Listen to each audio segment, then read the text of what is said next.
Assalamualaikum warahmatullahi wabarakatuh. Innal hamdalillah nahmaduhu wa nasta'inuhu wa nastaghfiruh wa na'udzu billahi min shururi anfusina wa min sayyiati a'malina. May yahdihillahu fala mudilla lahu wa may yudlil fala hadiya lahu. Asyhadu an la ilaha illallah wahdahu la syarika lahu wa asyhadu anna Muhammadan 'abduhu wa rasuluhu alladzi la nabiyya ba'dah. Amma ba'd, fa inna asdaqal hadithi kalamullahi azza wa jal wa khairal hadi hadi Muhammadin sallallahu alaihi wasallam wa syarral umuri muhdatsatuha wa kullu muhdatsatin bid'ah wa kullu bid'atin dhalalah wa kullu dhalalatin finnar.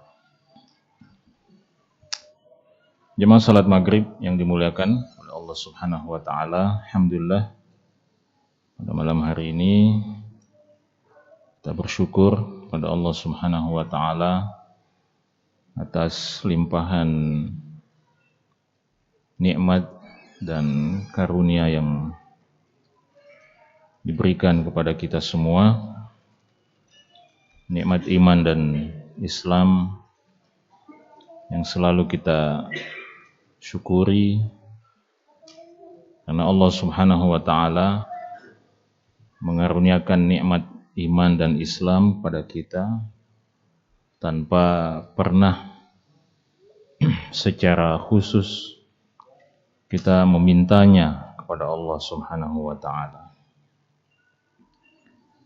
Juga tentu saja nikmat kesempatan untuk melakukan kebaikan, ketaatan, dan amal soleh seperti yang kita lakukan pada malam hari ini insyaallah, dengan duduk bersama-sama di dalam majelis ilmu ini, sembari kita mengharapkan mudah-mudahan kita termasuk hamba-hamba Allah Subhanahu wa ta'ala yang mendapatkan semua keutamaan, semua fadilah yang Allah siapkan untuk siapapun yang menempuh jalan ilmu, siapapun yang menghabiskan waktunya untuk mempelajari agama Allah Subhanahu wa ta'ala.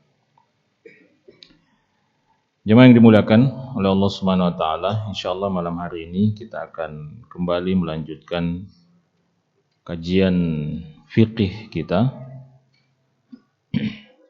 di mana kita membahas kitab yang ditulis oleh Syekh Abdurrahman bin Nasir As-Sa'di rahimahullahu ta'ala, yang berjudul Manhajus Salikin wa Tawdihul Fiqhi fid Din. Pada pembahasan yang lalu, pada pertemuan yang lalu, kita sudah memasuki pembahasan awal dari pembahasan kitab Taharah, di mana Syekh menjelaskan kepada kita beberapa kaidah dan beberapa prinsip penting yang berkaitan dengan taharah, dan beliau juga sudah mulai menjelaskan beberapa poin penting yang berkaitan dengan media atau sarana yang kita gunakan untuk taharah, untuk bersuci. Ya, kita review, kita ulang, kita murajaah sedikit, mana beliau mengatakan bahwa at-taharatu wa taharatu naw'an, bahwa taharah itu ada dua, maksudnya ada dua medianya. Yang pertama adalah at-taharatu bil ma', yaitu bersuci, melakukan taharah dengan air. Wahyal asl, dan itulah yang menjadi dasarnya, artinya hukum asalnya, hukum dasarnya melakukan taharah itu selama tidak ada halangan itu adalah dengan menggunakan air. Lalu air apa yang boleh digunakan untuk taharah? Ya, beliau mengatakan kullu ma'in nazala minas sama' au naba'a minal ardi fahuwa tahur. Semua air yang turun dari langit atau keluar dari perut bumi fahuwa tahur, maka itu adalah air yang digunakan, yang boleh digunakan untuk bersuci. Ya, di situ digunakan istilah tahur. Tahur itu maknanya zatnya air itu suci dan bisa digunakan untuk mensucikan kita dari hadas maupun khabas, ya, dari hadas maupun najis. Jadi intinya apa? Intinya bahwa semua air yang masih tetap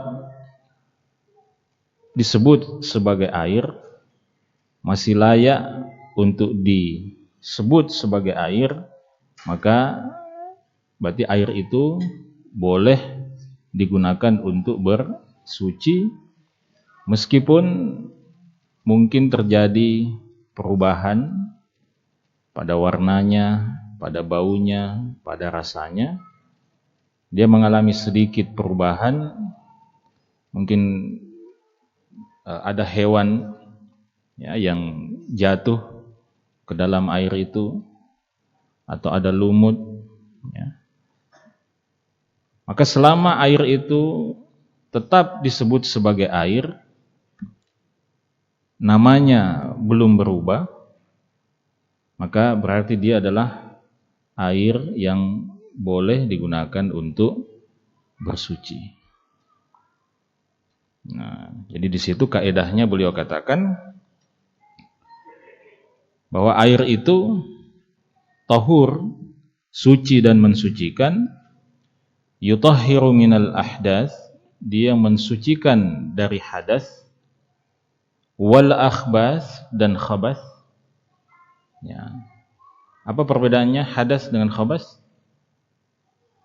Hadas itu apa? Hadas itu sifat yang melekat pada diri kita ketika kita misalnya dalam kondisi tertentu, misalnya kita mimpi basah, kita baru saja buang air kecil.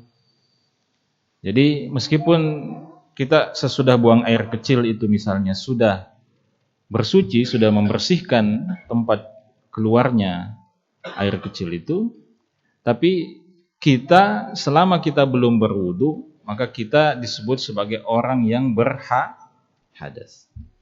Jadi hadas itu sifat. Nah, khabas itu sesuatu yang zatnya kelihatan.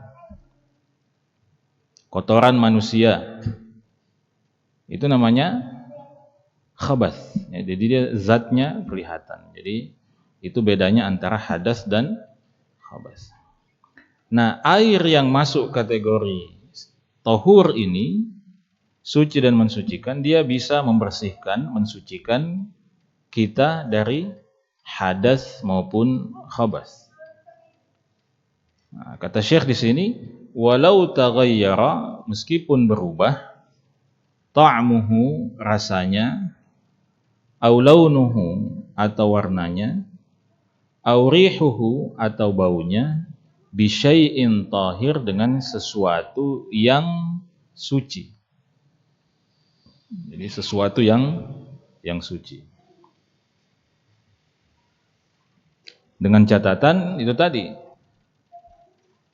masuknya sesuatu yang suci ke dalam air itu tidak mengubah namanya menjadi nama yang lain, tidak menghapuskan label air pada air itu. Nah, seperti yang kita contohkan pada minggu yang lalu, misalnya air kemudian dimasukkan sirup, ya, sirup markisa misalnya.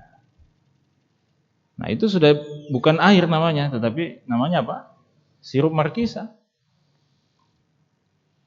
Kita masukkan teh celup, ya, kita goyangkan tehnya sampai kemudian berubah. Dia berubah, air itu berubah warnanya, berubah juga rasanya dengan sesuatu yang suci. Teh itu suci. Tapi setelah masuk teh itu dia tidak bisa disebut lagi sebagai air. Makanya tidak bisa kita pakai berwudu air teh. Ya. Meskipun perubahan itu disebabkan oleh sesuatu yang suci. Ya. Kita masukkan kopi misalnya, berubah jadi kopi. Nah, tapi kalau dia masuk, ya misalnya seperti yang tadi kita contohkan, ada hewan misalnya, ya, air itu di dalam ember dimasuki misalnya lebah, ada lebah mati jatuh ke situ, maka lebah itu tidak mempengaruhi air itu, tidak mengubah fungsinya sebagai air yang tahur, suci dan mensucikan. Atau lumut, ya. Meskipun air itu misalnya sudah berlumut di situ, maka lumut itu termasuk benda yang oleh para ulama dikatakan meskipun mungkin mengubah sedikit warna air itu, tapi dia tidak mempengaruhi sifat air itu sebagai tahur, sebagai alat atau sebagai media yang bisa digunakan untuk bersuci. Jadi ada dalam istilah para ulama itu ma yashukku saunul ma'i anhu. Jadi ada hal-hal yang itu sulit kita untuk menjaga air itu untuk tidak terkena benda itu. Seperti lumut itu sulit kita. Ya. Nah, jadi itu kaidahnya. Kemudian berikutnya itu ada hadis yang beliau sebutkan kama qala Nabi sallallahu alaihi wasallam, sebagaimana yang disabdakan oleh Nabi sallallahu alaihi wasallam, innal ma'a tahurun, sesungguhnya air itu tahur, suci dan mensucikan, la yunajjisuhu syai'un, dia tidak ternajiskan oleh sesuatu pun. Rawahu, diriwayatkan oleh ahlus sunan, para penyusun kitab sunan, wa huwa sahih, dan hadis ini adalah hadis yang sahih. Ya, seperti yang kita sampaikan minggu lalu, hadis ini dikenal di kalangan para fuqaha, di kalangan para ulama sebagai hadis bi'ru budha'ah, hadis tentang sumur budha'ah. Jadi sumur budha'ah itu sumur yang ada di zaman Nabi SAW yang biasa dimanfaatkan airnya, tetapi juga kadang-kadang orang di situ melempar kotoran ke dalam sumur itu. Ya, kotoran, maka para sahabat bertanya pada Nabi SAW, ini gimana kira-kira ini airnya, apakah masih bisa dimanfaatkan untuk bersuci atau tidak? Maka Nabi SAW mengatakan innal ma'a tahur, selama air itu tidak berubah ya, oleh najis, maka air itu tetap tahur, tetap suci dan mensucikan. Nah, selanjutnya beliau mengatakan fa in taghayyara ahadu awsafihi, fa in, maka jika taghayyara, berubah, ahadu, salah satu, awsafihi, sifat-sifat air itu. Yang dimaksud dengan sifat-sifat air ini adalah 3 poin tadi. rasanya, warnanya, dan baunya. Jadi kalau salah satu dari 3 sifat ini berubahnya dengan apa? Binajasatin, dengan najis. Jadi kalau tadi berubah, tapi berubah bitahirin, dengan sesuatu yang suci. Nah sekarang bagaimana kalau salah satu sifat air itu rasanya, baunya, warnanya berubah disebabkan oleh najis? Ya, misalnya air itu ya, ditempati membuang najis, dan najis itu membuat warna air itu misalnya berubah menjadi merah, ya, warna darah misalnya. Nah, itu bagaimana hukumnya? Kalau dia berubah salah satunya, warna, rasa, dan rasa, warna, dan baunya, maka kalau dia berubah karena najis, fahuwa najisun, maka air itu otomatis juga menjadi najis. Nah, maka dalam contoh kasus tadi, kasus sumur buda'ah, itu artinya sumur buda'ah itu meskipun dijadikan tempat membuang kotoran oleh sebagian orang, tapi secara fisiknya air itu tidak berubah. Ya, artinya zat air itu masih mengalahkan zat najis yang masuk ke dalamnya. Tapi kalau yang terjadi sebaliknya, najis itu sudah mengubah, ya, mendominasi air itu, maka inilah yang beliau katakan fahuwa najisun, maka air itu menjadi najis. Nah, kalau sudah najis berarti yajibu wajib ijtinabuhu, menjauhinya. Ya, menjauhinya, terutama menjauhinya sebagai sarana untuk bersuci. Artinya dia tidak bisa digunakan sebagai sarana untuk bersuci. Baik, selanjutnya beliau menyebutkan satu kaidah juga yang sangat penting. Kaidah yang mengatakan wal aslu fil asya'i at-taharatu wal ibahatu. Wal aslu, dan hukum asalnya, ya, hukum asalnya fil asya'i, terhadap segala sesuatu, ya, kalau dikatakan segala sesuatu itu ya terserah kita mau sebutkan apa saja. Ya, tisu ini hukumnya apa? Tisu ini hukumnya apa?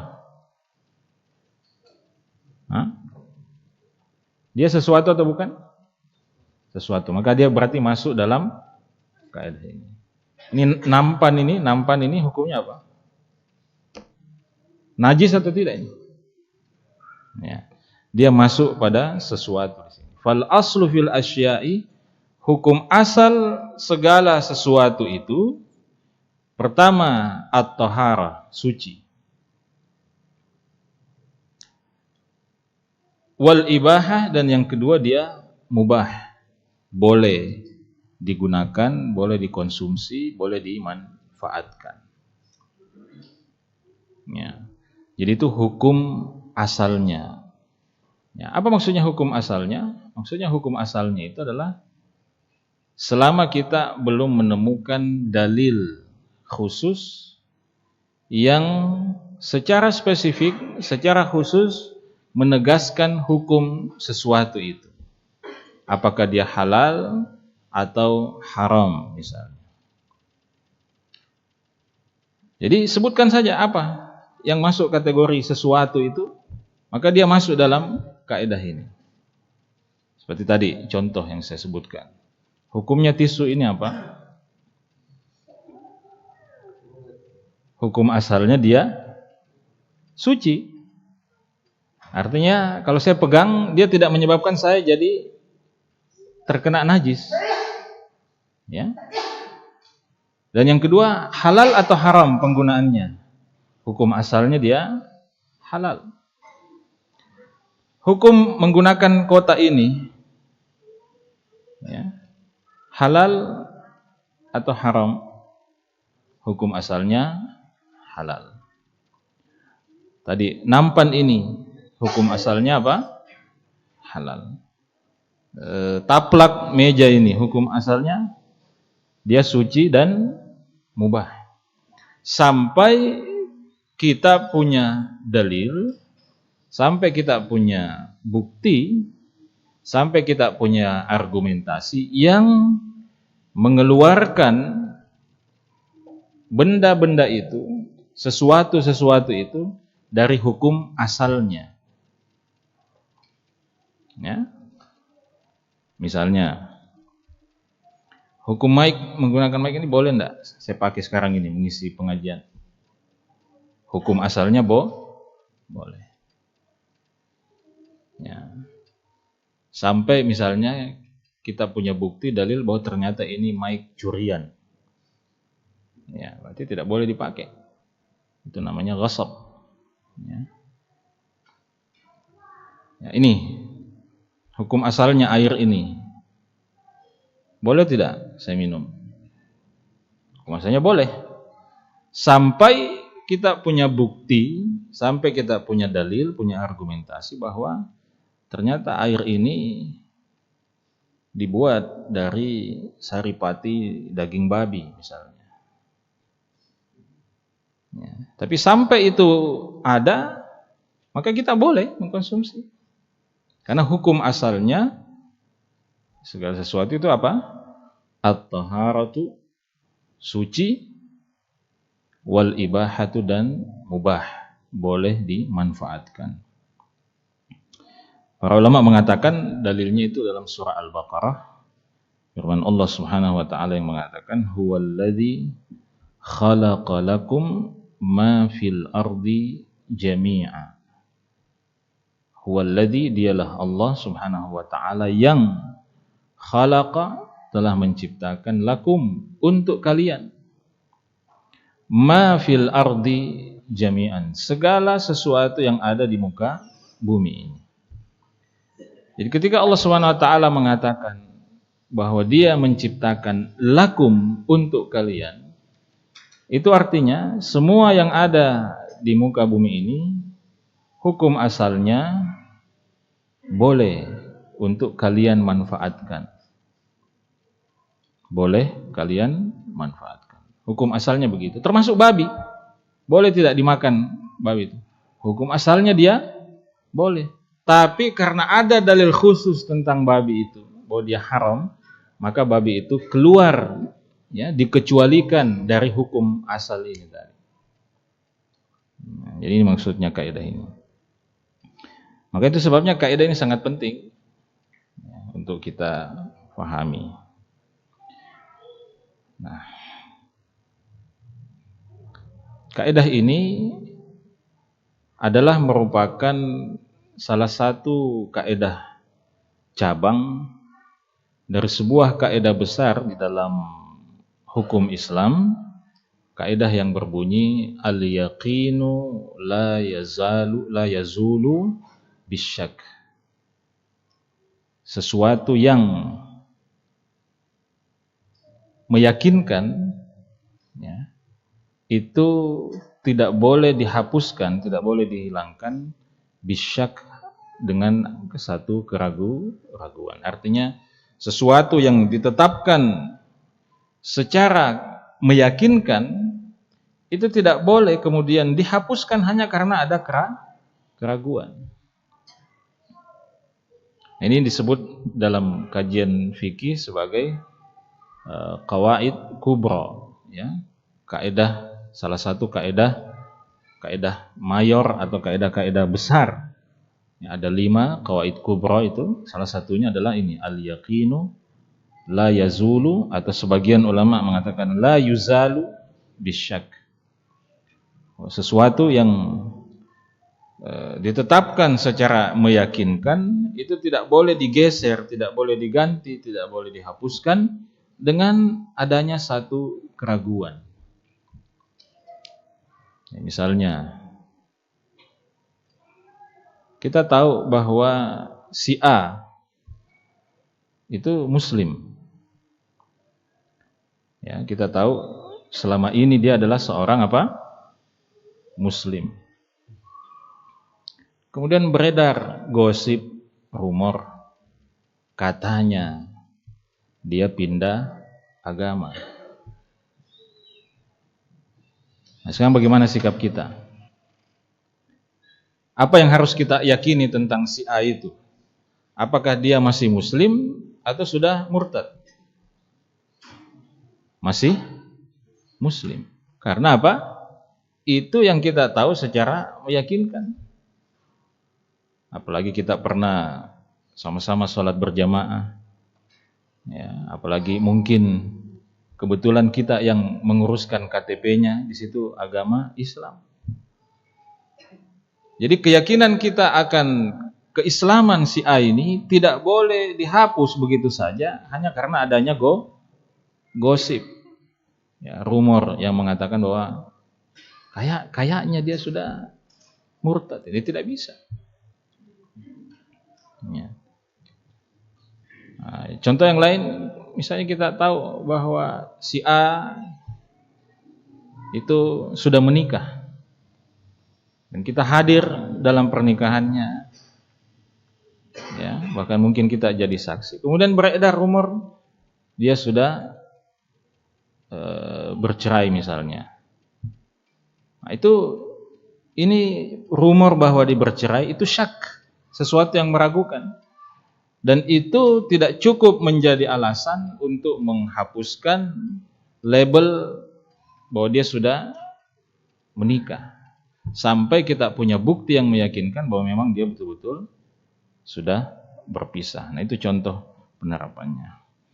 Nah, sama juga ini nanti penerapannya kaidah al-yaqin la yazulu bisyak ini kalau ditarik lagi ke bawah, bagaimana kita memanfaatkan apa yang ada di bumi ini kembali pada kaidah turunannya ini, bahwa hukum asalnya segala sesuatu itu adalah suci dan boleh dimanfaatkan sampai ada dalil lain, ada bukti lain, ada argumentasi lain yang meyakinkan bahwa dia sudah tidak suci atau dia sudah tidak halal untuk dikonsumsi.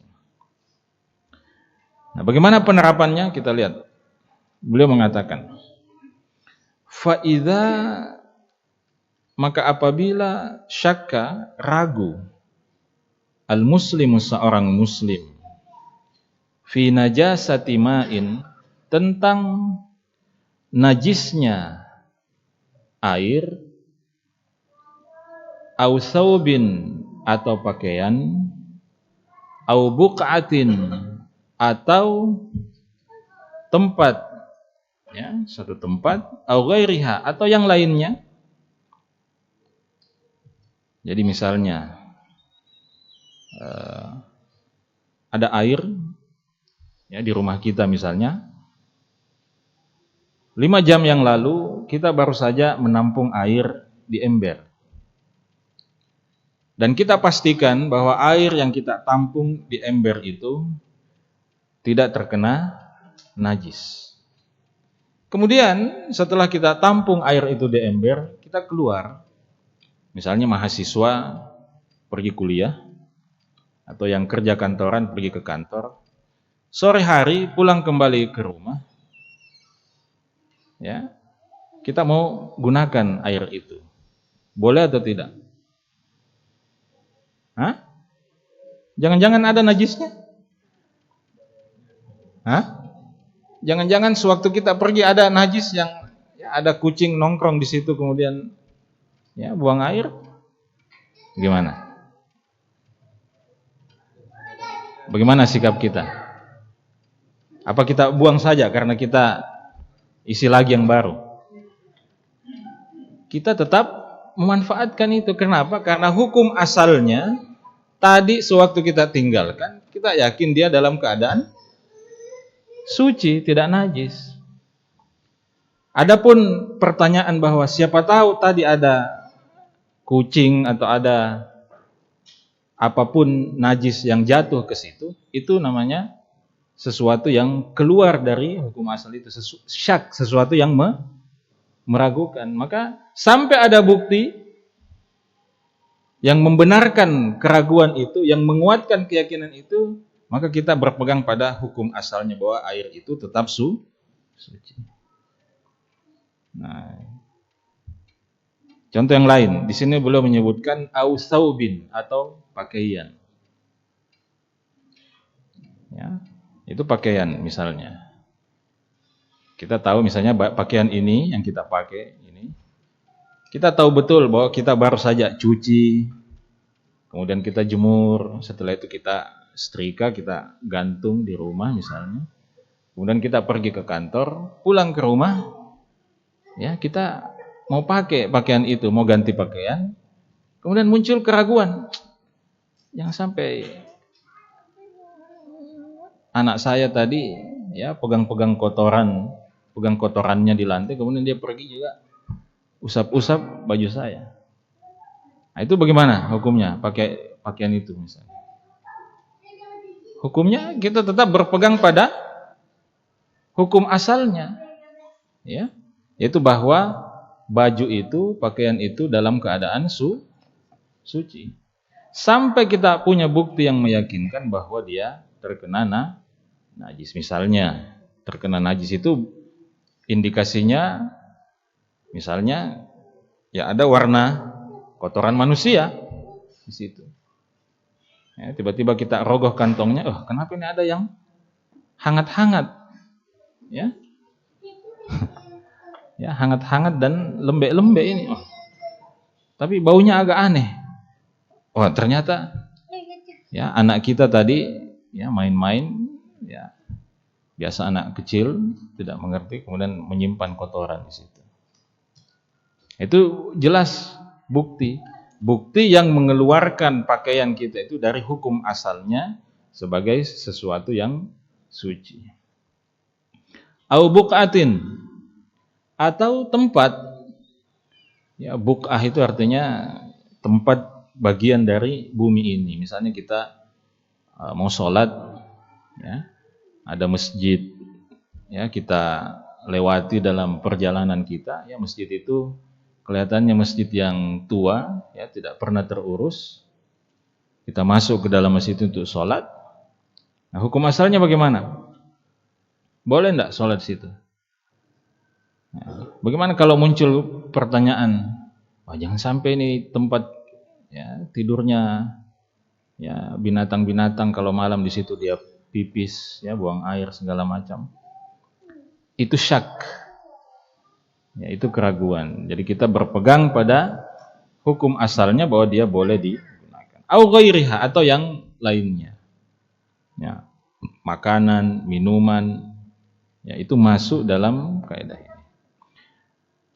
Maka saya ulangi, fa idza syakkal muslim, maka apabila seorang muslim ragu fi najasati ma'in, tentang kenajisan air, au thawbin atau pakaian, au buqatin atau tempat, au ghairiha atau selainnya, yang lainnya, makanan, minuman,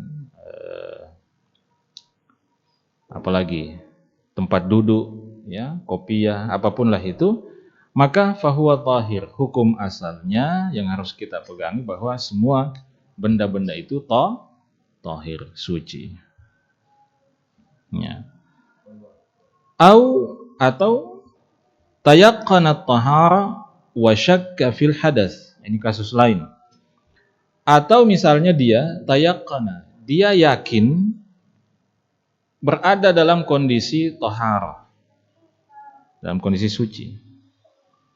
Ya, misalnya dia tadi dari rumah, ya, di rumah sebelum ke masjid dia berwudu. Ya, dia berwudu. Begitu dia sampai ke masjid, naik ke tangga masjid. Ya, mungkin karena banyak urusan tadi di jalan, banyak ngobrol, baca WA, terima telepon apa. Kemudian dia pas naik tangga masjid, tadi wudu saya batal atau tidak? Nah, itu gimana itu? Bagaimana hukumnya itu? Apakah dia berwudu atau bagaimana? Nah, dia harus apa? Berpegang pada apa yang meyakinkan tadi bahwa dia sudah wudu.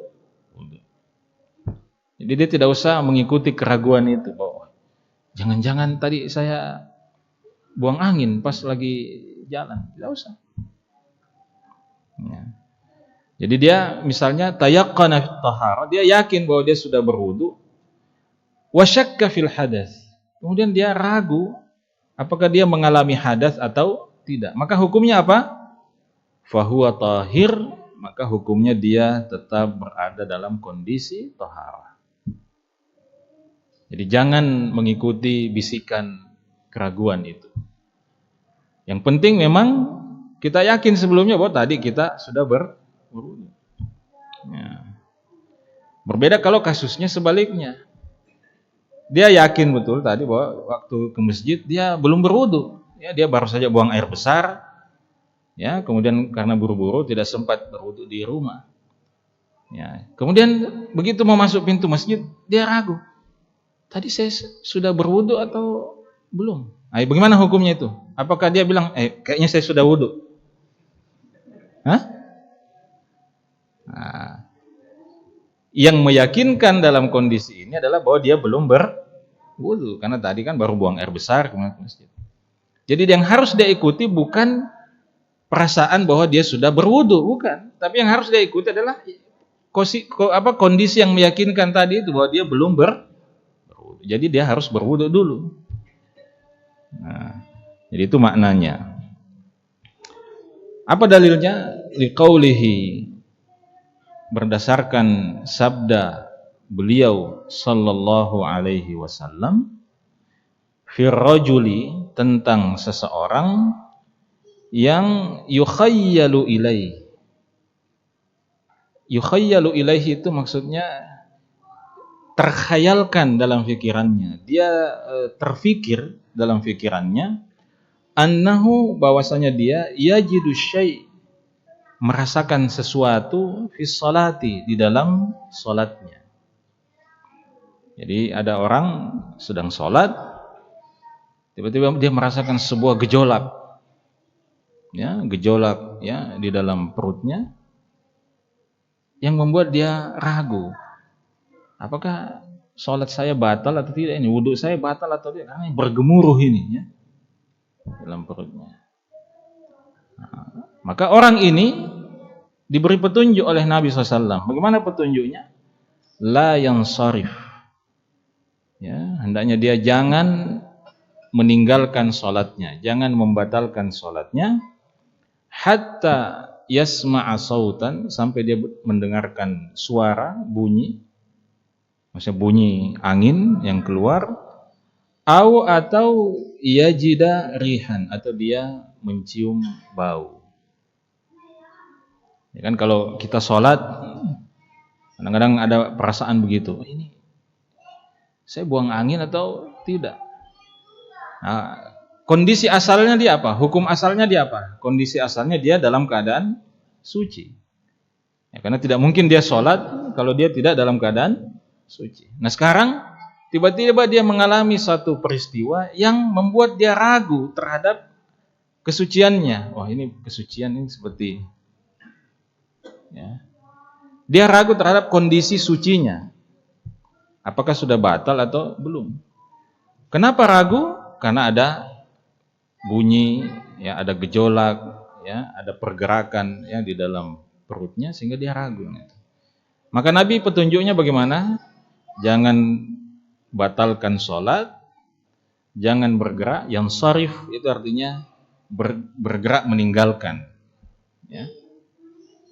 Jangan meninggalkan sholat sampai apa? Pertama, yasma'a sautan, dia mendengarkan bunyi. Ya, maksudnya bunyi buang angin. Karena kalau sudah bunyi, nah berarti sudah meyakinkan itu.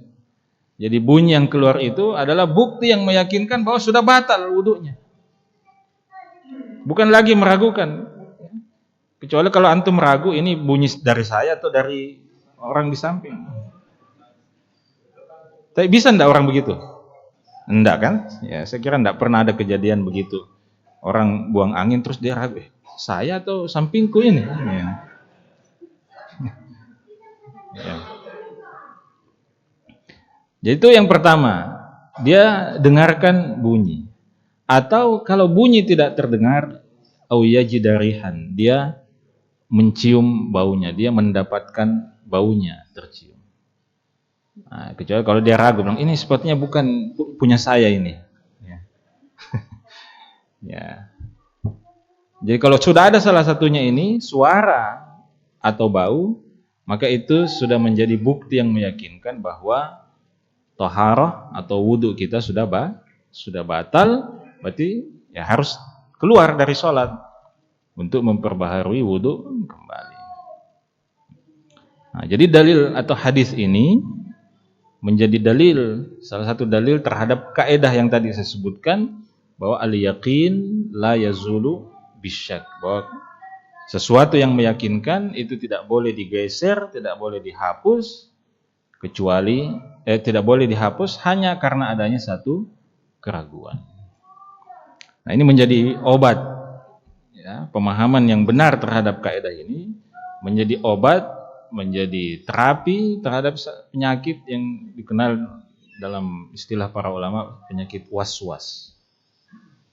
Dan ya tidak sedikit, ya, artinya ada sebagian orang yang mengidap penyakit was-was ini. Ya, was-was itu artinya dia dibisiki oleh keraguan. Ya, dibisiki oleh keraguan dalam semua hal. Ya, kalau dia wudu, ya mungkin kita pernah lihat orang atau mungkin bahkan pernah mengalami wudu, ya dia wudu, dia ulang lagi wudunya, ya. Dia ulang lagi, sampai akhirnya ada orang, kata para ulama, yang menghabiskan waktu untuk mengulangi wudunya sampai waktu sholat hampir selesai. Ya. Atau ada juga orang yang sholat, ya, saya sering berikan contoh itu. Jadi dia sholat takbiratul ihram, Allah, dia ulang lagi, Allah, berkali-kali dia ulangi. Pernah lihat orang seperti itu? Itu penyakit was-was itu. Karena dia ikuti itu bisikan, kayaknya belum anumu itu. Ulangi lagi. Nah, ini bahaya, penyakit was-was ini berbahaya. Karena kalau diikuti, orang bisa jadi kafir. Kenapa bisa kafir? Karena dia menganggap agama ini susah. Padahal dia yang membuat susah sendiri. Bayangkan kalau dia berwudu, menghabiskan waktu berjam-jam untuk wudu satu sholat saja, bagaimana beratnya beragama itu dalam pikiran orang yang terkena penyakit seperti ini. Nah, itu penyakit itu. Ya, maka ini salah satu terapinya, pengobatannya adalah dengan mempelajari dan memahami kaidah ini tadi dengan baik. Baik, saya kira itu untuk malam hari ini. Insyaallah kita akan lanjutkan pada pertemuan yang akan datang. Mudah-mudahan ada manfaatnya. Subhanakallahumma wa bihamdik, asyhadu an